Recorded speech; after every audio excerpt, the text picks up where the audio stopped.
What is going on, everybody? Welcome back to Liam Teaches Chess. About 2 weekends ago, I played the Gulf Coast Open here in Florida. I was in the open section. I was the lowest rated in the section. A couple things to talk about before we jump into the game. This is round one for this tournament. I'm going to be doing game by game, breaking it down. Sorry for no videos last week.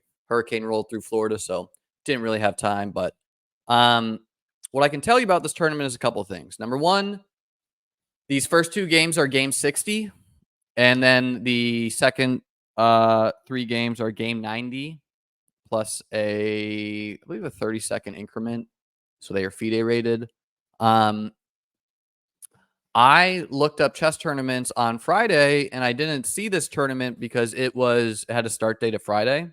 So I didn't realize this tournament was happening, meaning that I showed up. I registered the morning of after double checking, and I ended up showing up late to this game by about 20 minutes. And I only have 60 minutes. So I have 40 minutes. My opponent has 60. I'm playing a player by the name of Lubo.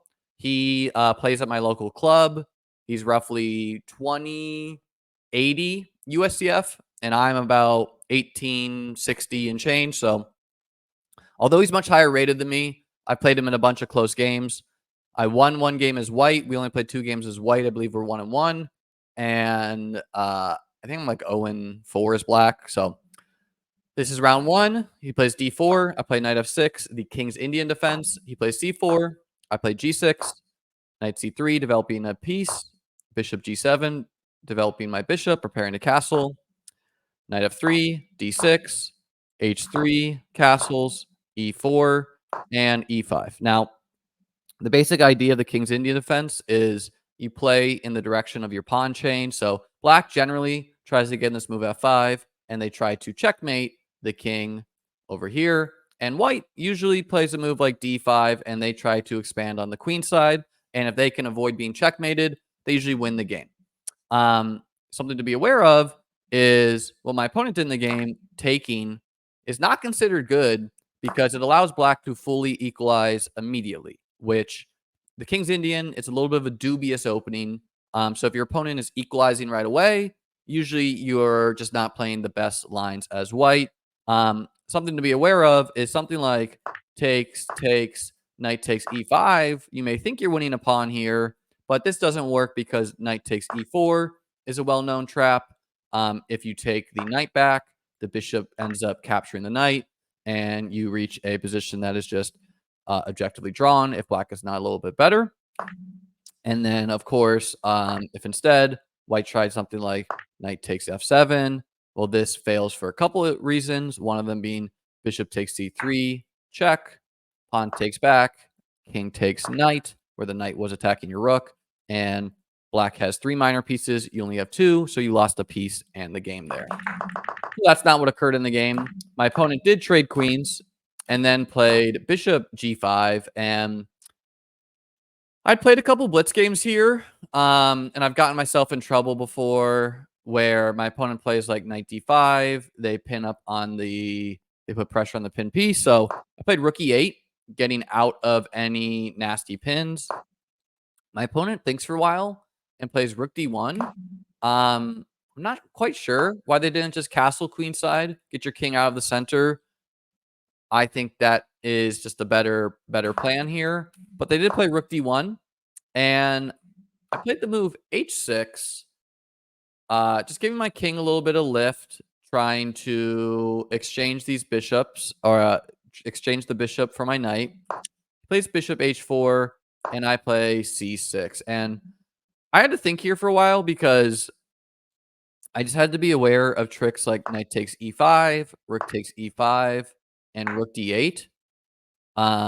Both picking back up the piece, like maybe, I guess the better line would be bishop takes, or knight takes, rook takes, bishop takes, or no, not that, but because the bishop covers d8. But something like this is what I was worried about, where white wins back their piece and my knight is kind of just pinned It can't get out easily without me losing the rook.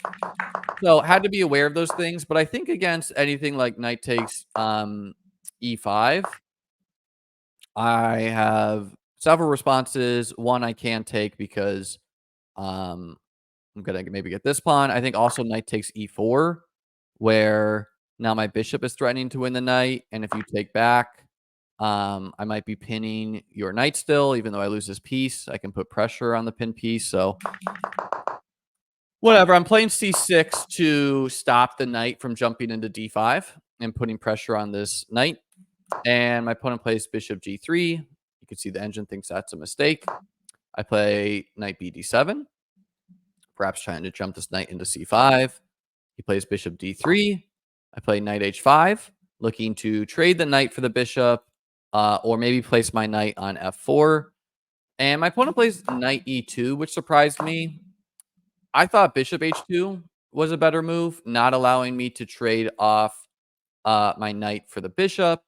Um, but he went with knight e2, and I immediately captured back because what I knew is I take, and this knight really has no future on this side of the board, right? Like all these squares are covered by me. So this knight just feels misplaced. Sure, it does have this remaneuvering, but if you're going back over here, just a waste of turns to be doing that. So I felt pretty good at this point. I have the bishop pair considered an advantage in chess. I just need to get these pieces in the game, get this rook in the game, and I am, if I'm not I'm definitely not worse, and I might even be better because this white's bishop is not considered a good piece. Pawns are on the same colored squares of it, so it's just not a very good piece right now. Uh, and this knight's staring at a pawn that's protected a bunch of times. This knight's not doing anything. So I played knight c5, improving my knight, perhaps threatening to win the bishop pair. My opponent castles.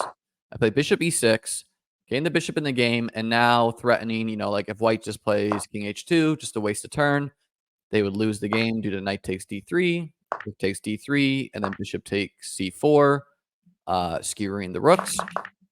So instead, he played b3, defending the c4 pawn. So now if I do the same thing, I'm just kind of improving white's position by allowing them to double their rooks on the open D file. So here I play A5, where my plan is pretty straightforward. I'm going to play A4, and I'm going to try to create a weakness on B3.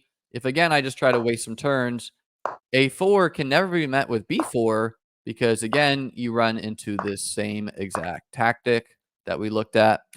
Um, so A5, and I was feeling pretty good. At this point, the clocks have equalized. Even though I started down 20 minutes, my opponent plays bishop c2, preparing to defend this pawn, maybe even capture on a4. So I play a4. Quick and to the point. I'm trying to open this a file. My opponent plays rook b1. Perhaps just anticipating the b file opening. I take on b3. He takes back, and I play rook a2. So I'm invading my rook on the opponent's 7th rank, which is the 2nd rank for white. And yeah, I'm feeling just like I'm better here. I have the bishop pair. I have the best rook in the position, right? Like this rook is doing nothing. This rook is passive. This rook is either going to come to the A file or maybe invade on the D file. My knight remains annoying. You still probably can't play B4 because I just moved my knight, and now you have this weak C pawn. So I'm feeling good here. My opponent plays rook c1, another passive move where all this rook is doing is it's doing a job. It's defending the bishop. It sees the bishop. It sees its own c pawn. So not a very good rook, right? Like if you compare it to this rook is doing a lot. It's pressuring the bishop. It's pressuring the king. It sees all of these squares. It sees this square. So that rook is awesome in comparison. I play rook d8, taking the open d file on the board. My opponent plays b4 now, and I played knight d3, pressuring the rook. Where if you move the rook, you lose the bishop. So kind of forces the opponent to give up the bishop.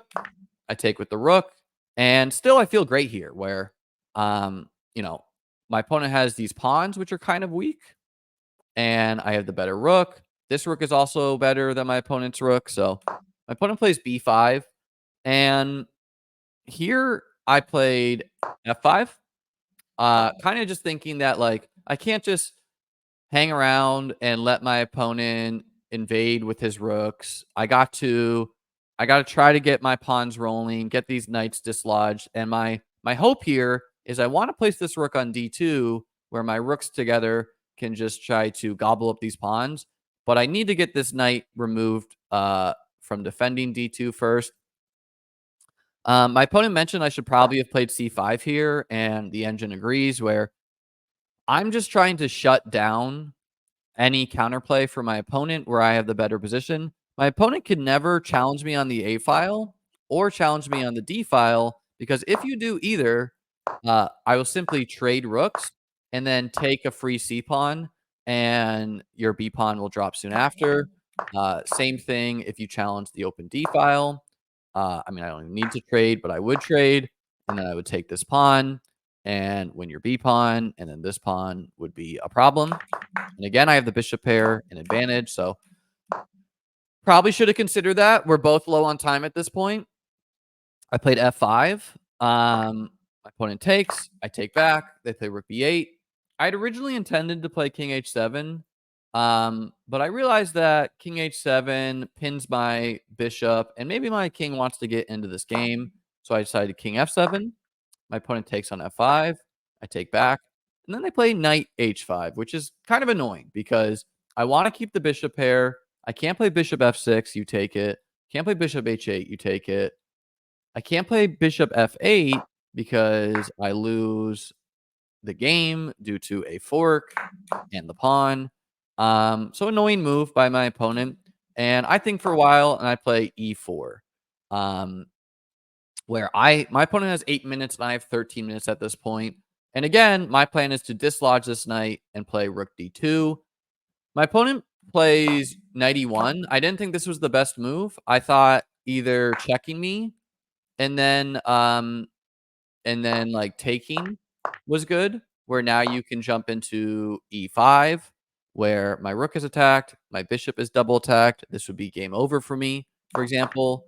Um, or um Yeah, I just think also just taking right away would is to be considered, where take, or take, and then again the check, defending, something like this maybe. My opponent could have considered, but they did move the knight. They're very low on time. They have 4 minutes at this point, and I simply play rook d2 and say, "How are you defending your king?"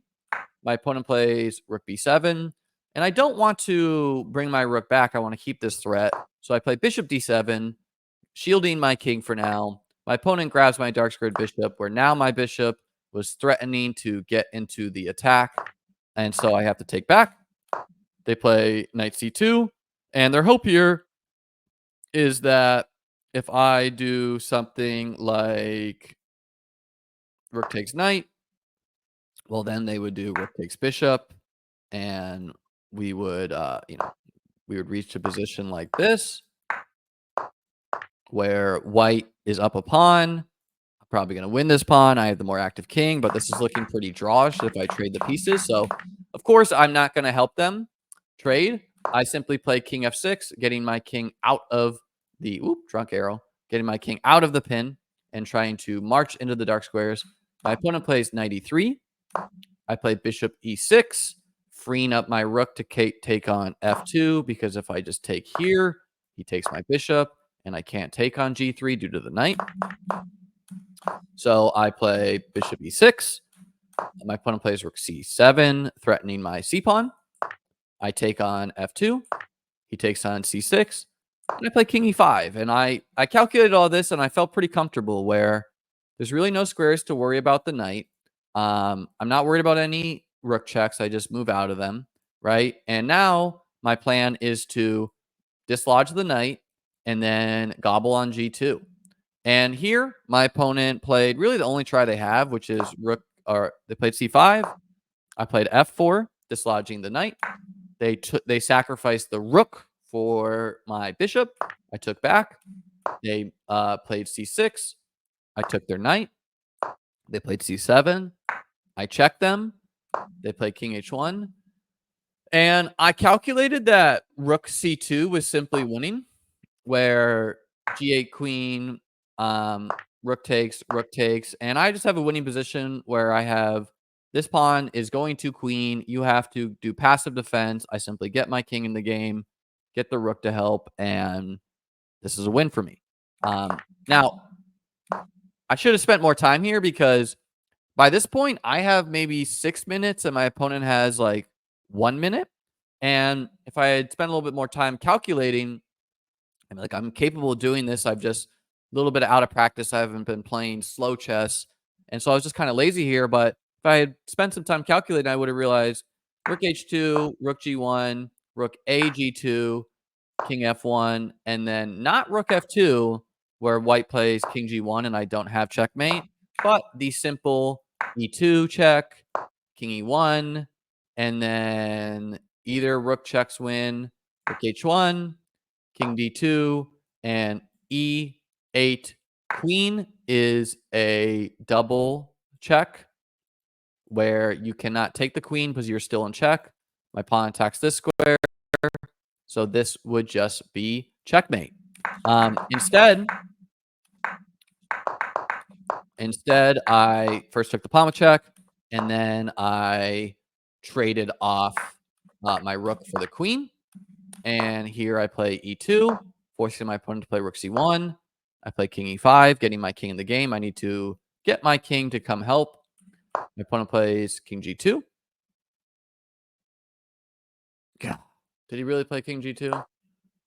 But at this point, the notation's wrong. I don't think he played king G2 because I did this from memory. I think he played king G1. Because if you play king G2, I can just promote. So I think he played king G1, and then I played king D4. He played king F2. Now if you promote, he gets to take with the king. And once he played king F2, I played E3, king F3, king D3, rook E1. And here I have 5 minutes. My opponent has 30 seconds. And I just need to, I've been doing these last couple moves on just intuition. And there's no need to do that, honestly. At my level of chess, it's just lazy. I need to pause, find the win here, which is rook, A7 is winning. And the point is that black is going to be winning because they can play rook F7, chasing the king away. And then if they king G2, king D2 would end up winning, where you have to sacrifice your rook. If instead you play rook G4, rook F1 would be winning, where if you trade, we get the queen. If you sacrifice, we're just up a rook. And I found the only way to lose in this game that is not rook A1, which is king D2. And it's just so annoying because I played a really good game. It's hard to beat players. This guy, he's rated 2080 USCF. It's hard to win as black. It's round 1 of the tournament. It's hard to win games in general. I played a beautiful game to this point. Frankly, just outplayed my higher rated opponent. But yeah, just a lazy move where you just lose the game because rook takes E2. And here I just resign because king D3, rook takes rook, and no longer are you going to promote. The king and rook guards it, and white is just going to come win this pawn and the game. So, yeah, I'm going to show you the wins and losses. This is, these are my advanced game reviews is just me just trying to, my soft goal is to get to 2000 USCF. I know I'm strong enough to do it. I've just not been showing it, frankly, where, okay, there's a lot of good from this game, right? I outplayed my opponent from the black side who's higher rated. But this is just immature chess. If I was coaching my students, I'd be like, this is unacceptable. And it is unacceptable. It's just unacceptable. Now, if I calculate for 5 minutes and I blunder with King D2, okay, I blunder. But being honest with you guys, I've not been working on my chess. I play a lot of chess tournaments, but I need to do 15 minutes of tactics a day. I just need to get in the habit of calculating and making decisions because yeah, you can't make this blunder. It's the only way to lose the game. Yeah, just frustrating, right? I think it's just riding the adrenaline. It is what it is. Well, disappointing round one loss. That's chess. Brutal game. You know, you can play a bunch of great moves, but one bad move and you lose the game. So, hope you guys enjoyed watching this. Please do be sure to like and subscribe to the video and have a great day.